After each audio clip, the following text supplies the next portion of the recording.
مسلک اعلیٰ حضرت تازہ ترین اسلامی بیانات، نعت، منقبت، دیگر اسلامی معلومات کے لیے ہمارے چینل قادری برکاتی نیٹ ورک کو سبسکرائب کریں اور بیل کے آئیکن کو پریس کریں اور آل پر سیٹ کر دیں۔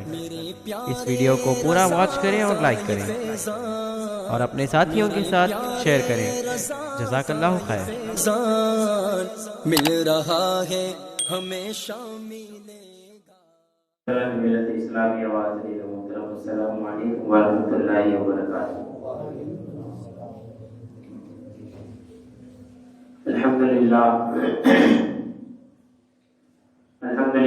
رب العالمین والعاقبۃ للمتقین والصلاة والسلام علی من کان نبیا وآدم بین الماء والطین وعلی آلہ واصحابہ الطیبین الطاہرین، اما بعد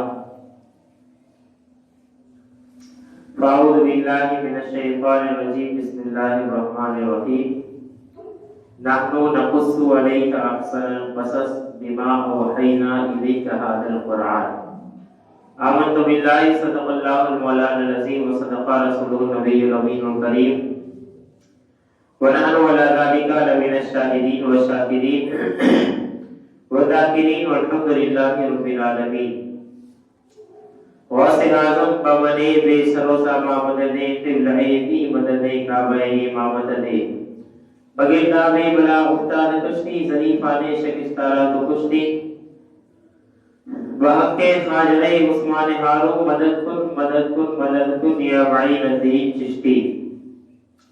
آئیے سب سے پہلے ہمارا مل کر دستور سنت و جماعت کے مطابق اپنے اور ساری کائنات کے مرکز عقیدت علی سے بے کسا چار ساجدت مندہ فخر رسولہ سیاح لامکا سرور سجا نین بطحا رازدار ماوحا جناب احمد مجتبہ سیدنا محمد رسول اللہ ارواحنا فلاح صلی اللہ علیہ وسلم کی بارگاہ بکس ملاح میں اپنے غلامے کا ثبوت دے باوز بلند ہدیہ درود نشاور کرے اور پڑھے اللہ صلی اللہ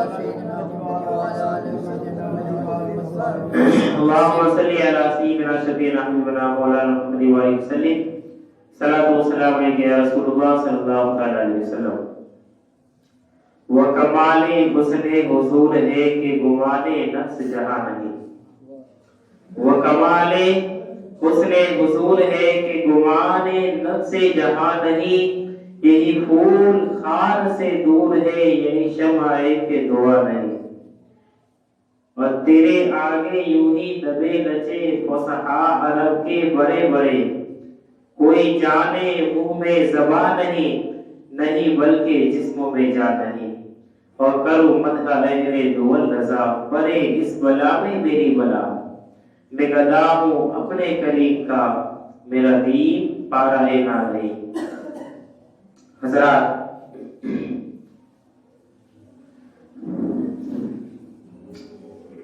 اللہ کے عظیم تر پیغمبر نبی جناب یوسف صدیق علیہ نبینا علیہ السلام کا تذکرہ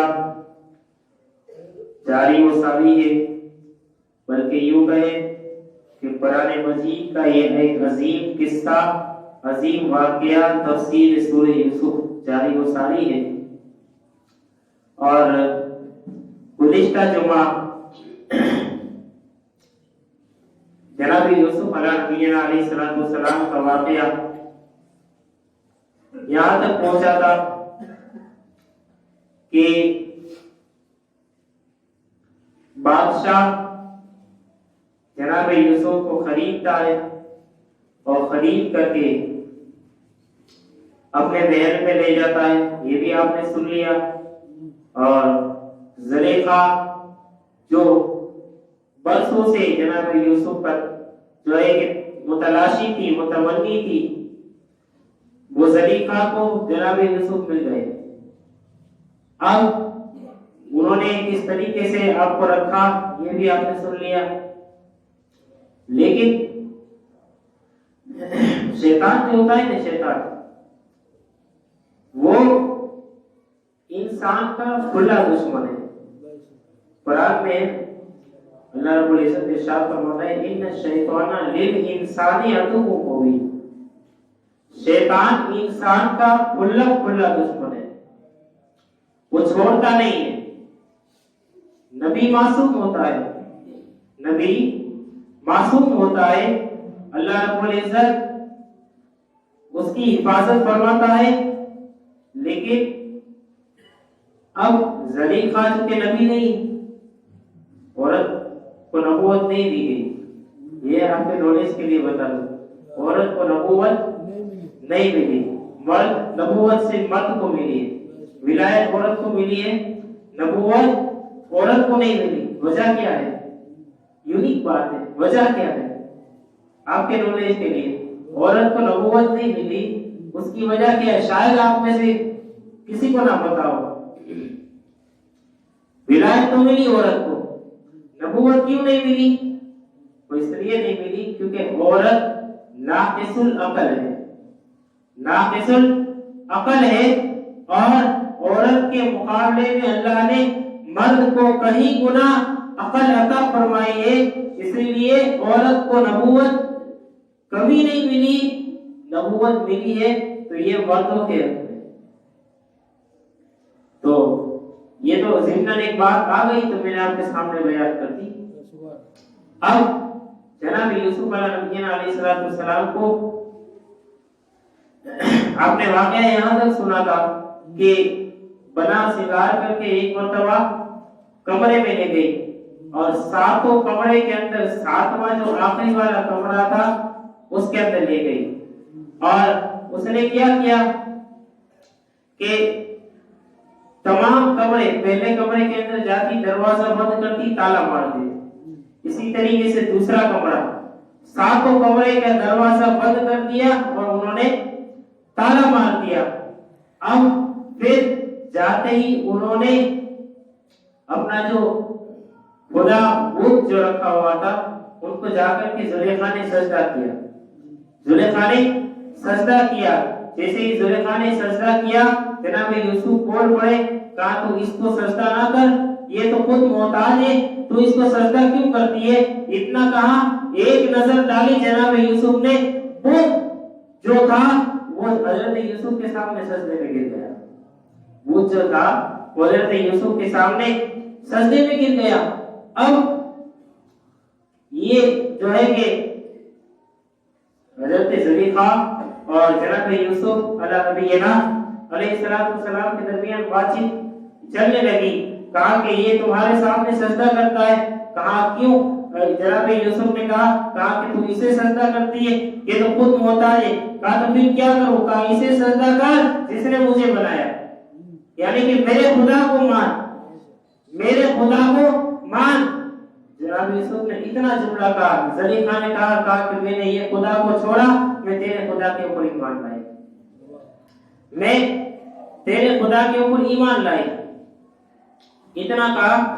اور پھر زلیخا کہتی ہے، کہا کہ اے یوسف سنو، عزیز مصر کو پتہ چلے گا تو بڑی بات چیت ہوگی، ہنگامہ ہوگا، کیونکہ جب جناب یوسف کو بت سجدہ کرا تو سجدے میں جیسے گیا تو بت جو ہے کہ جناب یوسف کے ہیبت سے بت پارا پارا ہو گیا، ریشہ ریشہ ہو گیا، ٹکڑے ٹکڑے ہو گیا۔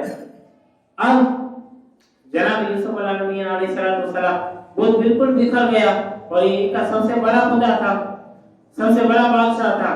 جیسے ہی جناب یوسف سے زلیخا نے کہا یوسف عزیز مصر کو پتہ چلے گا، بڑی باتیں ہوگی، اور ان کو یہ پتہ چل جائے گا کہ میں تمہارے خدا کے اوپر ایمان لائی ہوں، تو اس بت کو جلدی سے صحیح کرو۔ جناب یوسف نے دو جملے کہے، بت جیسا تھا ویسے ہی ہو گیا، وہ جیسا تھا ویسے ہی ہو گیا۔ اب پھر ہوا یہ کہ جناب یوسف کو زلیخا اپنے انداز سے ڈبانے لگی۔ میں کچھ حیا کے جملے آپ کے سامنے استعمال کروں گا، آپ سمجھ جائیں گے۔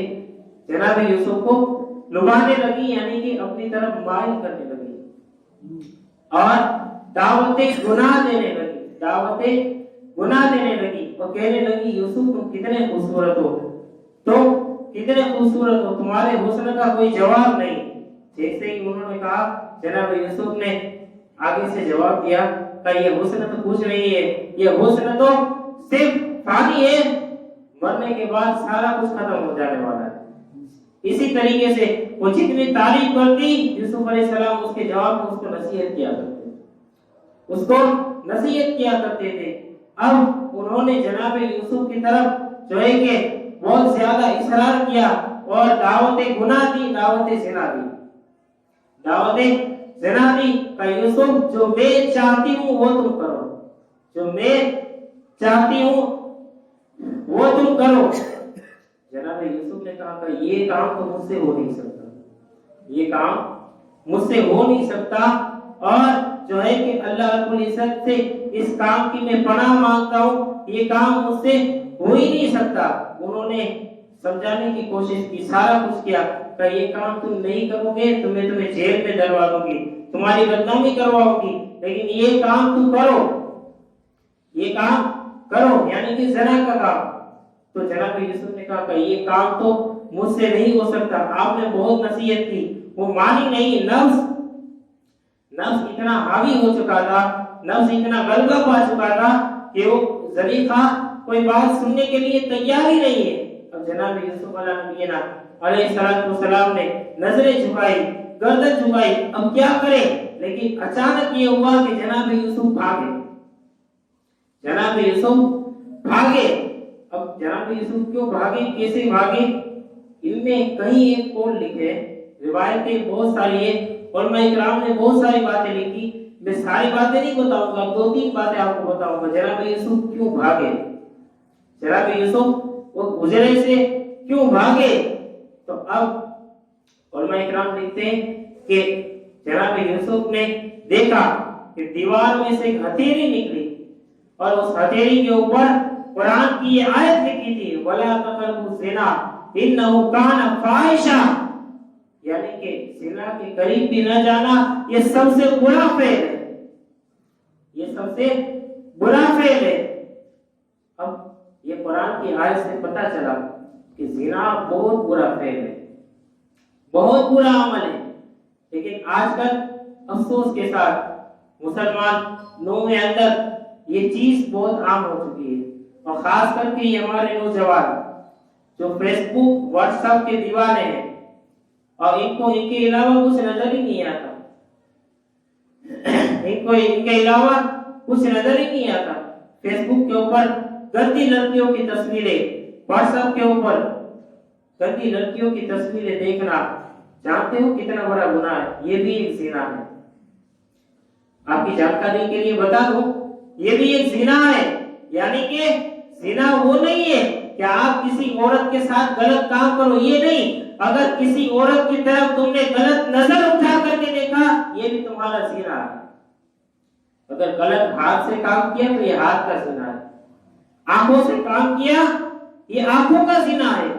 لیکن آج افسوس کی بات یہ ہے کہ آج ہمارے مسلمان اور نوجوان تو خاص کر کے یہ جو آج موبائل کی یہ بیماری آئی ہے، موبائل غلط نہیں ہے، لیکن اس کا استعمال ہم لوگوں نے غلط سمجھا ہے، اس کا استعمال ہم لوگوں نے غلط شروع کر دیا، اور پھر اس سے نہ جانے یہ کیا کیا گناہ کرتے ہیں۔ آج کسی سے چھپا نہیں، انجان لڑکیوں کے نمبر تلاشتے ہیں، پھر ان سے باتیں کرتے رہتے، ٹائم پاس کرتے رہتے۔ ارے اللہ کے بندے، اللہ کا خوف دل کے اندر پیدا کر، اور سوچ تو جو ہے کہ تنہائی میں رات کو کمرے میں جا کر کے کسی لڑکیوں کی تصویریں دیکھتا ہے، تو یہ دیکھتا ہے میرے باپ کو پتا نہیں ہے، میری ماں کو پتا نہیں ہے، کسی کو پتا نہیں، میرے بھائی کو پتا نہیں، لیکن سوچ تو کمرے کے اندر بھی ہے، پھر بھی تیرا اللہ تجھے دیکھ رہا، پھر بھی تیرا اللہ تجھے دیکھ رہا ہے۔ آج وہ اتنی نحوست ہے، اور پھر سنو، جو ایک کام کرتا ہے، ایسے کام کے اندر ملوث رہتا ہے اور ایسے کام کے اندر مبتلا رہتا ہے، اس کا انجام کیا ہوتا ہے؟ اس کا انجام یہ ہوتا ہے کہ اس کی دنیا بھی تباہ برباد ہو جاتی ہے اور آخرت بھی برباد ہو جاتی ہے۔ نہ وہ دنیا کا رہتا ہے، نہ وہ آخرت کا رہتا ہے، کہیں کا نہیں رہتا۔ کیوں؟ کیونکہ جو ایسے کام کرتا ہے، زنا کرتا ہے، یعنی کہ تم تم کسی کی بیٹی کی طرف غلط نظر اٹھا کر کے دیکھو گے تو وہ تمہاری طرف لوٹنے والا ہے. تم کسی کی بہن کی طرف غلط ہاتھ بڑھاؤ گے وہ تمہاری طرف لوٹنے والا ہے. تم کسی کی ماں کو بری نگاہ سے دیکھو گے وہ تمہاری طرف لوٹنے والا ہے. کیوں؟ کیسے لوٹنے والا ہے؟ سنو، جو زنا کرتا ہے اور جو ایسے غلط کام کے اندر ملوث رہتا ہے خدا مرنے سے پہلے اسے 3 مصیبتوں کے اندر گرفتار کرتا ہے. 3 مصیبتوں کے اندر گرفتار کرتا ہے مرنے سے پہلے. 3 کیا ہے؟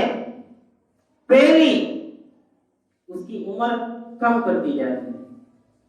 اس کی عمر کم کر دی جاتی ہے جو زنا کرتا ہے. دوسرا یہ کہ جو زنا کرتا ہے وہ ذلیل ہو کر کے مرتا ہے. تیسرا یہ کہ وہ جو کام کرے گا زنا کرے گا جیتے جی وہ کام اس کی طرف لوٹنے ہی والا ہے. وہ کام لوٹنے والا ہے. اب وہ کیسے؟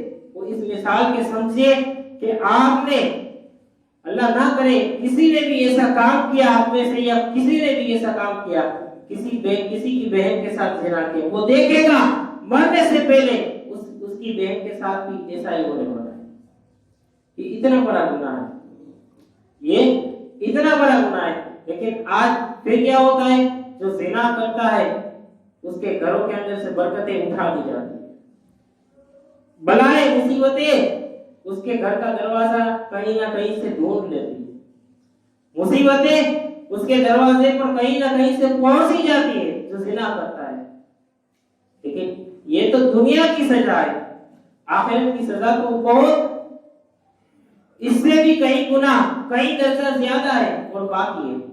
لیکن آج مسلمان اس کام کے اندر، ایسے فیل کے اندر اس طریقے سے چل رہا ہے. اور یہاں تک اللہ کی پناہ، میں نے یہاں جام نگر میں دوسری کہیں کی بات اپنی جو ہے کہ دوسری کی سنی سنائی نہیں، میں نے ایسے لوگوں کو دیکھا ہے جو 5 ٹائم نماز بھی کرتے رہتے اور پھر لڑکیوں سے فون پہ بات چیت بھی کرتے رہتے. ایسے کو بھی میں نے دیکھا ہے اور میرا خود کا یہ تجربہ ہے، میرا خود کا یہ مشاہدہ ہے. ایسا نہیں ہوتا کہ جو نماز پڑھتا ہے، یہ نماز تو تیرے کو فرض ہے، تو پڑھ کے نہ پڑھ، تیرے کو فرض ہے، تو نہیں پڑھے گا تو گنہگار ہوگا، پڑھے گا تو تجھے اللہ ثواب عطا فرمائے گا. لیکن آج ہماری یہ سوچ بن گئی، نظریہ بن گیا ہے. لوگ باتیں کرتے ہیں کہ آج ہم مسلمان ہیں، تو کئی نوجوانوں کو بولتے ہیں کہ داڑھی رکھاؤ، کبھی داڑھی رکھائیں گے تو گالی نہیں پڑیں گے، ٹھیک ہے، داڑھی رکھائیں گے تو داڑھی کی عزت کرنی پڑتی ہے. واہ، داڑھی کی عزت کرنی پڑتی ہے. تو مسلمان ہے، تیری ویسے بھی اللہ نے عزت بڑھا دی ہے. بولو سبحان اللہ. ہے ویسے بھی اللہ نے عزت بڑھا دی. کہ داڑھی رکھائیں گے تو پھر جو ہے کہ داڑھی کی عزت بڑے سے نہ ہوئے نا. کہا بھائی کیا ہوا؟ کہا کہ ہمارے کیا ہے گالی بولتے ہیں، جھوٹ کھوٹا بولا جائے. کہا شرم کی بات ہے کہ جھوٹ بولنا تو ویسے بھی گناہ ہے. جھوٹ بولنا تو ویسے بھی گناہ ہے کہ داڑھی رکھا کر کے جھوٹ بولے گا. داڑھی اب یہ کتنا بڑا ہے، ایک تو گناہ کر رہا ہے، ساتھ میں دوسرا بھی گناہ کر رہا ہے. اب گناہ کے لیے نیک کام کو چھوڑ رہا ہے. یہ آج کل کے مسلمانوں کے حالات ہے، یہ نظریہ، اسی لیے تو یہ حالت ہو گئی. آج ہماری سچویشن اور آج ہماری پوزیشن اس لیے تو ہو گئی کہ آج ہم ہر جگہ پر ذلیل اور رسوا اس لیے تو ہو رہے کہ بھئی ہم داڑھی رکھائیں گے تو بولے کہ پھر کیا ہے گا، اپنے کھوٹا بولتے ہوئے اپنا دھندا ایسا ہے، یہ ہے وہ ہے. تو یار داڑھی رکھا کے نہ رکھا، کھوٹا بولنا تو ویسے بھی منع ہے. داڑھی رکھا کے نہ رکھا، گالی بولنا تو ویسے 50 سال کا ہو گیا ابھی بھی بات دیکھتا ہے، کب داڑھی رکھائے گا؟ کہ حج پر جاؤں گا پھر داڑھی رکھاؤں گا. یہ آج کل کے مسلمانوں کا نظریہ ہے. اور آج اسی لیے ہمیں سوچنا چاہیے کہ آج ہم کر کیا رہے ہیں. ہمیں نیت کر لینی چاہیے. ہمیں نیت، بعض نوجوان اس انتظار میں کہ داڑھی نہیں رکھائیں گے تو شادی لڑکی کوئی نہیں دے گا، داڑھی رکھائیں گے تو لڑکی کوئی نہیں دے گا. وہ تو نصیب کی بات ہے، سمجھے. داڑھی زندگی بھر منڈاتا رہے، اگر اللہ نے نہیں چاہا تو تیری شادی کبھی نہیں ہونے والی. اور اللہ نے چاہا تو داڑھی ہوگی، تو اللہ نے چاہا تو اس سے بھی اچھی اور نیک سیرت بااخلاق لڑکی اللہ تجھے عطا فرمائے گا. اللہ کی ذات کے اوپر ہمیں بھروسہ ہی نہیں ہے. مسلمانوں کو آج رب کی ذات کے اوپر بھروسہ نہیں ہے. اور جو رب کی ذات کے اوپر بھروسہ نہیں کرتا اس کا انجام کیا ہوتا ہے؟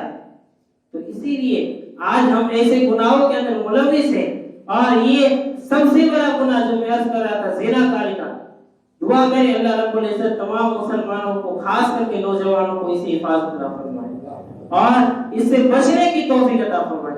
ورنہ آج کل دیکھا ہے کہ ہمیں جو ہے کہ جب سنتے ہیں کہ اس بندے نے ایسا کام کیا تو کبھی تعجب ہوتا ہے، یار ایسے جو ہے کہ اپنے آپ کو سیدھے کہنے والے بھی لوگ ملوث ہیں زنا کاری کے اندر۔ وہ لڑکیوں کو دیکھتے ہیں، عورتوں کے پیچھے بازو بات پڑے رہتے ہیں۔ یہ آج ہمارا جو ہے کہ یہ ہم کہاں جا کے گر چکے ہیں؟ ذرا سوچو، ہمیں تو اللہ رب العزت نے عورتوں کی حفاظت کے لیے پیدا فرمایا، امت مسلمہ کا کام ہی ہے۔ صحابہ کرام کی تعلیمات یہ، بزرگان دین کی تعلیمات یہ کہ نوجوان اپنے کردار کی حفاظت کرتا ہے، اور ایسی حفاظت کرتا ہے کہ اس کے سامنے کتنی بھی بڑی خوبصورت عورت کو لائی جائے لیکن وہ نگاہ اٹھا کر کے بھی اس کے سامنے نہیں دیکھا۔ یہ آج ہم نے اپنی تاریخ کو بھلا دیا اور انگریزوں کی تعلیمات کے اوپر عمل کرنا شروع کر دیا۔